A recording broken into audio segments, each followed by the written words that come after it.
What do you think you're most known for? Your acting, your music, or the controversy that surrounds you? My big mouth.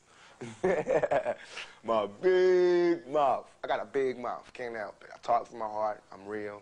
You know what I'm saying? Whatever comes, comes. But my controversy probably. And it's not my fault. I'm trying to find my way in the world. You know, I'm trying to be somebody instead of just make money off everybody.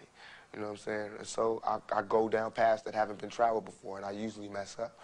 But I learn, you know what I'm saying? I come back stronger. You know, I'm not talking ignorant, you know what I'm saying? So I obviously put thought into what I do. So I think my mouth, my controversy. I have not been out of the papers since I joined Digital Underground. I've been in all, you know what I'm saying? It's never, my name has not been not uttered, you know what I'm saying? And that's good for me because I don't want to be forgotten. And if I'm forgotten, then that means I'm comfortable. And that means I think everything is okay. One day I'm gonna bust, blow up on this society. Why did you lie to me? I couldn't find a trace of equality. Work me like a slave while they laid back. Homie, don't play that. It's time to let them suffer the payback. I'm trying to avoid visible contact. I can't hold back. It's time to attack, Jack. They got me trapped.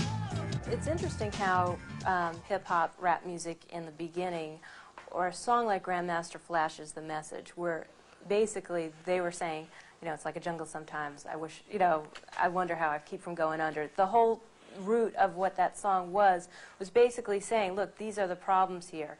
You know, and here we are 10 years or plus later. The problems are still there, and the intensity of the music has built to the no hope, the I don't give a attitude. How did we get from Grandmaster Flash, The Message, to where we are now in hip-hop?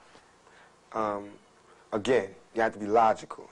You know, if I know that in this hotel room they have food every day, and I'm knocking on the door every day to eat, and they open the door, let me see the party, let me see like them throwing salami all over I mean, just like throwing food around. Well, they're telling me there's no food in here.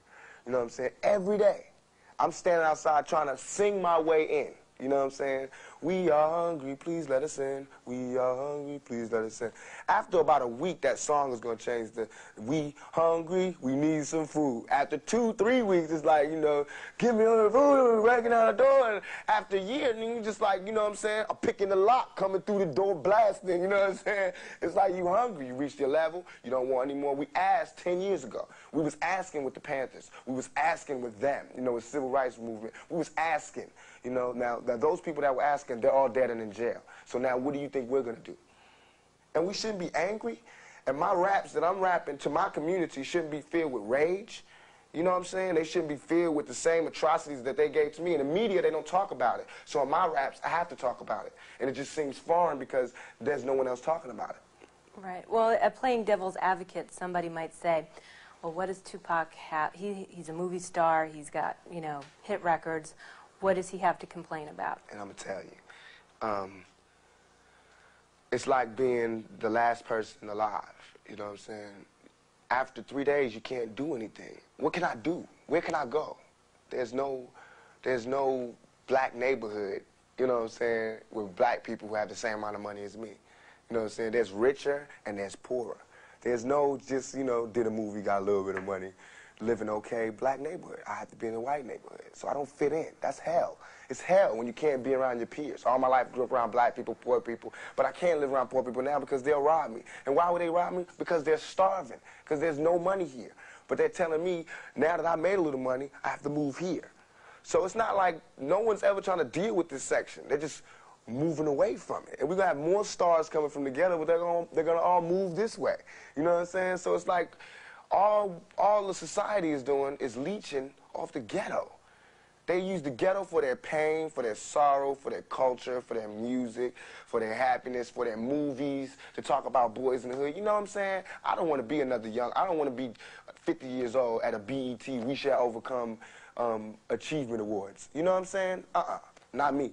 You know, I want when they see me, they know that every day when I'm breathing, it's for us to go farther. You know, every time I speak, I want the truth to come out. You know what I'm saying? Every time I speak, I want to shiver. You know, I don't want them to be like, they know what I'm going to say because it's polite. They know what I'm going to say. And even if I get in trouble, you know what I'm saying? Ain't that what we're supposed to do? I'm not saying I'm going to rule the world or I'm going to change the world, but I guarantee that I will spark the brain that will change the world. And that's our job, is to spark somebody else watching us. We might not be the ones, but let's not be selfish, and because we're not going to change the world, let's not talk about how we should change it. I don't know how to change it, but I know if I keep talking about how dirty it is out here, somebody's going to clean it up.